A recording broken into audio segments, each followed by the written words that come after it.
Sasa leo kuna review nilikuwa nataka tuzicheki za album mpya ya Mbosso ambayo paka right now imetimiza wiki moja kwenye masikio yetu.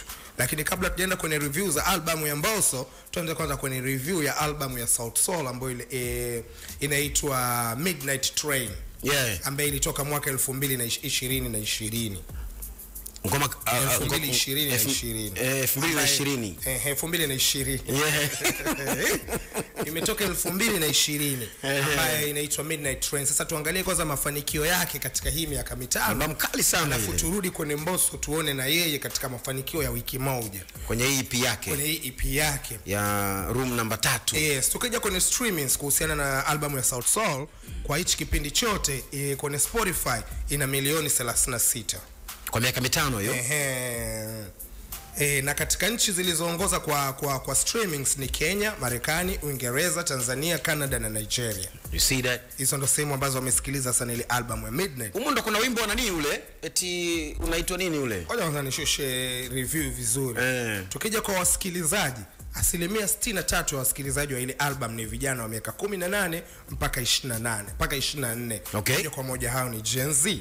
Tukija kwenye asilimia 54 streams kutoka kwa wanaume ndio walosikiliza.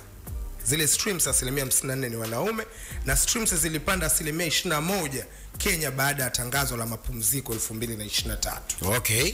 Asilimia 21 zimepanda baada ya mapumziko, walivyotangaza mapumziko yao kwamba kundi separate na nini yao. Understand? Albamu mpya tayari ipo lakini haijatolewa. Inalindwa na mkataba wa Universal Music. Nadhani tuko pamoja. Midnight Train ni albamu ya 4 kusikilizwa zaidi Kenya ndani ya miaka hii mitano. Okay. Yeah.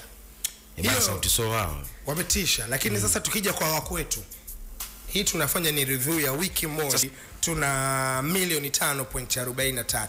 Okay. Hiyo ni total views jumla.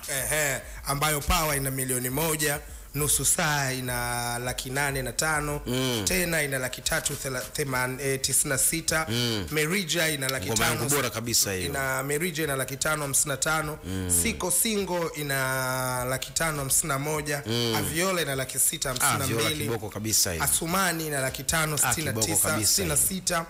Kwa tukija kwenye Spotify monthly listeners anao 236. Amechapa. Sijui umeelewa na track ambayo inaongoza kwa hao listeners inatoka kwenye Room 3 ambayo ni Power, moja kwa moja ina listeners 100,000. Power imekubali.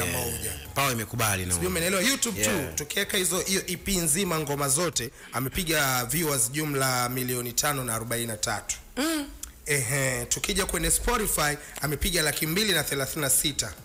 Tukija kwenye Boomplay amepiga milioni 3 total. Okay. Tukija kwenye Audiomack amepiga milioni 294 wiki ya kwanza hiyo. Ina siku 7. Hizo ndo namba ambazo amepiga Mbosso kwenye EP yake mpya ambayo inaitwa Room number 3. Kapambana amescore. Nadhani umeona kule za miaka mitano ya Sauti Sol, na umeona kwa Mbosso it's not kwamba inapishana sana na hizi siku 7 zetu. That means ukiangalia EP unaona kwamba Mbosso kuna kitu amekifanya ambacho ni kizuri zaidi. Yes. Umeelewa?